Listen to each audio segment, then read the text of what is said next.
Washington, D.C., the nation's capital, the seat of federal power, and increasingly, a town that is very rich. The local Native Americans named the river Potomac, which means where goods are offloaded or where tribute is paid. Today, that tribute comes in the form of trillions of dollars of taxpayer money that floods into this city every year.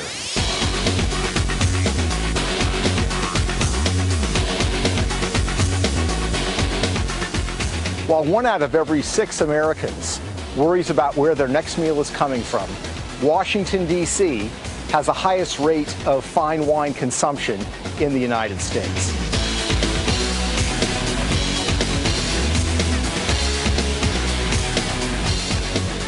While 1 out of 4 Americans has a mortgage that is underwater, 7 of the 10 wealthiest counties in the United States are counties around this region. Washington, D.C. now has the highest per capita income in the entire United States. They just passed Silicon Valley. You're going to discover that Washington, D.C., a town that used to be a town of sleepy bureaucrats, is now a town of Maserati dealerships, fine wines, luxurious homes, and luxurious shops. It's a Washington, D.C. that a lot of people never see when they take their tours or they go to the museums. But it's the Washington, D.C. that reflects the reality of our country today. The great American writer F. Scott Fitzgerald once wrote that the rich are different from you and me. America's previous boom towns became wealthy because they produced something. San Francisco during the gold rush, Abilene, Texas, cattle, and of course Detroit during the heyday of the American automobile. All of those boom towns became very wealthy in their time because they created something new. This boom town, its wealth comes from extracting it from the rest of the country. Boomtown is something that no one in Washington wants to talk about. When they do, they tend to blame the other side. But the reality is today that in Washington, D.C., the business is not politics. The business is money. And joining us now, Peter Schweitzer and filmmaker Steve Bannon. Great work. Good to see you. We're gonna really open up a can of worms here tonight. Yeah. All right. So Washington, D.C., 3 of the wealthiest counties in the country, 7 of the top 10? Yes, that's right. That's right. And this is the thing that people don't realize about Washington, D.C. We think of it as the seat of federal power. Politics reigns supreme, but it's a business. There's a business model there. And it really what exists is what we call the permanent political class. We think of Republicans and Democrats, and there are philosophical differences, but at the end of the day, they're all primarily looking for a way to make money. And you don't make money by shrinking government, you make money by growing government. You know, you made some comparisons. 1 in 6 Americans in poverty, 1 in 4 Americans, their mortgages are underwater, meaning they can't even get their way out of their house without losing. This is the great unreported story of our time right now, because this is extraction. The rest of the country is in a financial and economic crisis. Much of the country is almost in a depression. And yet you have Washington with the 3 richest counties bordering it, 7 of the top 10. The big number, per capita income, is now higher than Silicon Valley, the great technology engine of the United States. It's the 4th city generating millionaires. No, if you look at every 4th fastest the 4th city. fastest. If you look at every statistic about people and incomes, Washington, D.C., and the reason is because you have a massive federal budget that gets allocated through there. Well, and it goes a little bit deeper, Steve, and you're right on all of these points, and those statistics should wake people up. But isn't it, a lot of this is built in? It's like a pyramid scheme because they have baseline budgeting.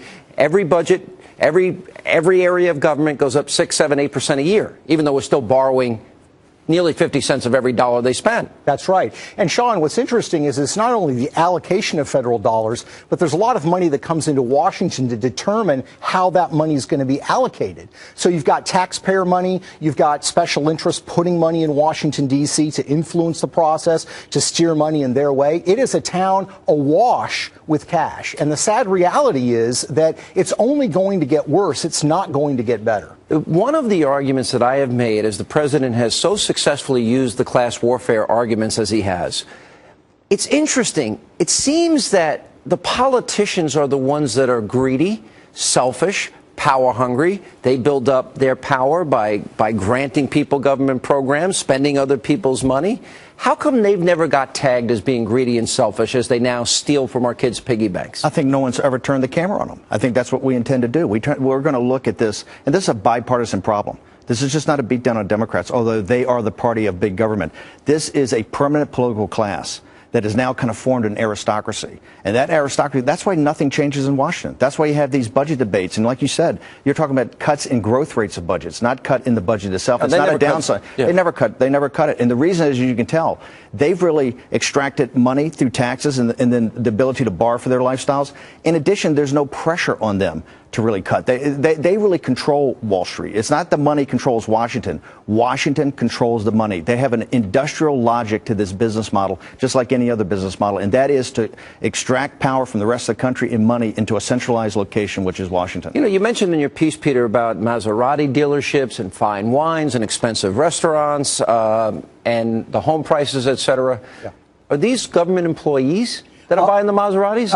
It's probably not government employees. It's people that influence government policies. So it's people like lobbyists, people that are in government relations, people that run contracting firms who really their businesses whose only client or only customer is the federal government. So it's money that gets sloshed around in all those different ways. And the reality is that, you know, I lived in Washington, D.C. in the 1980s. It was really kind of a middle-class town with some wealthy areas. It's a completely different place now. And part of it is the size of the federal budget has grown enormously, and of course they take the cut of everything that comes out. So, and what are they producing? You're right. We talked about an oil boom, gold rush, cattle, et cetera, and all these other. They've produced something. What is Washington producing except record debts, record deficits, and telling old people we're gonna means test your Social Security. We're gonna raise the retirement age to about 1 hour before you die, so you'll get at least an hour's worth of what you've paid into your whole life. Well, that's it. The whole point. They have a business model. That business model is government, and it's bigger government. And as long as they get the ability to borrow, right? As long as they can take tax receipts and borrow, they're going to continue to do that. And so that's why you're seeing now we're trying to put the camera on this business model, let you see the lifestyles of the rich and powerful. We have a lot more to get to tonight, guys. Stay right.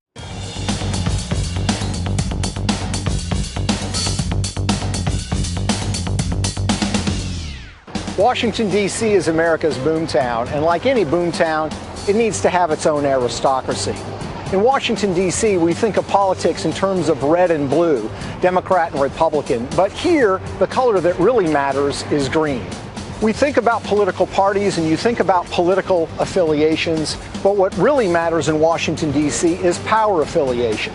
And by power affiliation, you're talking about access to political power and access to public officials. And that comes through lobbying.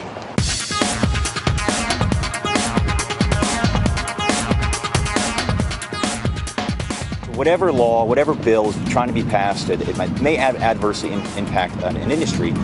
There's a legislative team for the association and their industry that represent. Fortunately for chauffeur transportation, there's no parking on the Hill. So we're able to provide chauffeur transportation to make sure that they can get to the Hill in a timely manner to sell their vision. There were 100 new House members at one time in the 2010 cycle. And what that means is that every association has to come back to make sure that everything's cool, right? We're okay. You still supporting my bill? Thank you for your support. And they get off the Hill. So it's really been great for us in that respect. Lobbying takes place right here on K Street. This is the epicenter of all of it. It's in full view of the White House and with the U.S. Capitol not far away. And when it comes to spending money, large amounts of money are spent here to influence decision makers. It's a distinctly bipartisan activity. In fact, that's the best way to do it. So you have, for example, a Republican like former Senator Trent Lott, who partners with a Democrat, former Senator John Breaux. The political debates that we see oftentimes are a little bit like professional wrestling. It's not always what it appears to be. And let it not be said that in Washington, D.C., that they don't believe in family values, because to become part of this aristocracy, oftentimes the best way to do it is either to marry into it or to be born into it. And it's remarkable how many members of Congress have family members who are registered lobbyists. So consider, for example, Congressman Bill Young from Florida, who's been in office since 1971.